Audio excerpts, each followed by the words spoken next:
بسم اللہ الرحمن الرحیم۔ جنت لینا یہ بہت ہی آسان کام ہے، لیکن مسئلہ یہ ہے کہ بندہ کسی بھی نیکی کو حقیر نہ جانے۔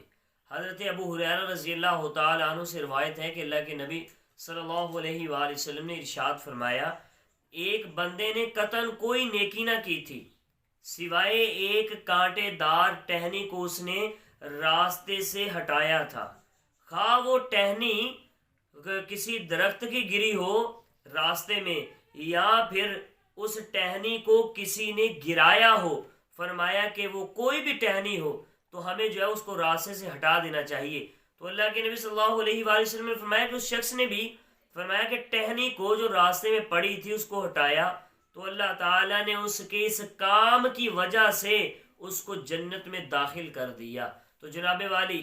اگر راستے کے اندر کوئی چیز پڑی ہو، ہم اس کو اگر ہٹا کر سائڈ پہ کر دیں گے تو اللہ تعالیٰ نے اگر یہ عمل ہمارا بھی قبول کر لیا تو اللہ تعالیٰ ہمیں بھی جنت عطا فرما دے گا۔ تو اس لیے راستے کے اندر کوئی جو ہے وہ تکلیف دہ چیز پڑی ہو یا کانٹے دار کوئی چیز پڑی ہو تو ہمیں بھی اس کو اٹھا کر جو ہے وہ سائڈ پہ کر دینا چاہیے، اس لیے کہ ایسا کرنے سے اللہ تعالیٰ کی ذات خوش ہوتی ہے اور بندے کو انعام کے اندر جنت عطا فرماتی ہے۔